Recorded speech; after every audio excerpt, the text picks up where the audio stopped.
আপনি কি জানেন, বাংলাদেশ ও ভারতের জাতীয় সঙ্গীত দুটোই লিখেছেন একই মানুষ। শুধু তাই নয়, এশিয়ার প্রথম নোবেল প্রাইজও এসেছিল তার হাত ধরে। কিন্তু এত সাফল্যের পেছনে লুকিয়েছিল গভীর একাকিত্ব আর অসংখ্য ব্যক্তিগত শোক। আজ 25শে বৈশাখ।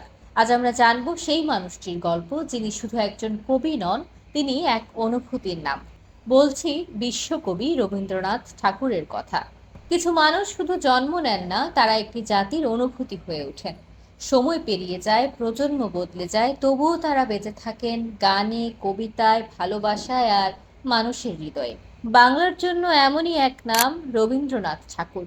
আজ 25শে বৈশাখ বাঙালির সংস্কৃতি, আবেগ আর সাহিত্য জগতের অন্যতম বিশেষ দিন। কারণ এই দিনেই জন্ম হয়েছিল এমন একজন মানুষের, যিনি বাংলা ভাষাকে পৌঁছে দিয়েছেন বিশ্বমঞ্চে। 1861 সালের 7ই মে কলকাতার জোড়াসাঁকোর ঠাকুরবাড়িতে জন্ম নেন রবীন্দ্রনাথ ঠাকুর। ছোটবেলা থেকেই তিনি ছিলেন ভীষণ কৌতূহলী আর সৃষ্টিশীল। কিন্তু মজার ব্যাপার হলো, বাঁধাধরা স্কুল জীবন তার একদমই ভালো লাগতো না। চার দেয়ালের ক্লাসরুমের চেয়ে প্রকৃতি তাকে বেশি টানত। গাছ, নদী, আকাশ, বৃষ্টি, এসবই যেন হয়ে উঠেছিল তার আসল শিক্ষক। খুব অল্প বয়স থেকেই লেখা শুরু করেন রবীন্দ্রনাথ। কবিতা, গান, গল্প, উপন্যাস, নাটক, যেদিকেই হাত দিয়েছেন সেখানেই সৃষ্টি করেছেন অনন্য কিছু। গীতাঞ্জলি, ঘরে বাইরে, শেষের কবিতা, কাবুলিওয়ালা, তার প্রতিটি সৃষ্টি আজও সমানভাবে প্রাসঙ্গিক। শুধু সাহিত্য নয়, সঙ্গীতেও তার অবদান অসাধারণ। 2000-এরও বেশি গান লিখেছেন তিনি, আজ যেগুলো আমরা রবীন্দ্রসঙ্গীত নামে চিনি।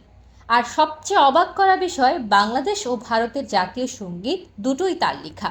1913 সাল রবীন্দ্রনাথ ঠাকুর গীতাঞ্জলি কাব্যগ্রন্থের জন্য সাহিত্যে নোবেল প্রাইজ অর্জন করেন। এশিয়ার প্রথম নোবেল বিজয়ী সাহিত্যিক হিসেবে তিনি পুরো বিশ্বকে তাক লাগিয়ে দেন। এটা শুধু তার ব্যক্তিগত অর্জন ছিল না, এটা ছিল বাংলা ভাষা ও বাঙালি সংস্কৃতির গর্বের মুহূর্ত। কিন্তু এত সাফল্যের মাঝেও তার জীবন পুরোপুরি সুখের ছিল না। ব্যক্তিগত জীবনে তিনি হারিয়েছেন তার স্ত্রীকে, সন্তানদের, এমনকি খুব কাছের অনেক প্রিয় মানুষকে। এই গভীর শোক আর একাকিত্ব তার লেখায় এনে দিয়েছিল অন্যরকম এক অনুভূতি। হয়তো এ কারণেই তার লেখা পড়লে মনে হয় তিনি মানুষের মনের ভেতরটা দেখতে পান। জীবনের শেষ সময়েও রবীন্দ্রনাথ লিখে গেছেন নিরন্তর। বয়স বাড়লেও থেমে যায়নি তার চিন্তা, তার শিল্প, তার সৃষ্টি। 1941 সালের 7ই আগস্ট 80 বছর বয়সে তিনি মৃত্যুবরণ করেন। কিন্তু সত্যি বলতে রবীন্দ্রনাথের মৃত্যু হয়নি কখনো। কারণ কিছু মানুষ শরীর দিয়ে নয়, তাদের সৃষ্টি দিয়ে বেঁচে থাকেন। আজও যখন বৃষ্টি নামে, কেউ একা অনুভব করে, কেউ প্রেমে পড়ে, বা কেউ জীবনের মানে খুঁজে বেড়ায়, কোথাও না কোথাও রবীন্দ্রনাথকে খুঁজে পায়। রবীন্দ্র জয়ন্তী শুধু একজন কবির জন্মদিন নয়, এটা একটা অনুভূতির উদযাপন।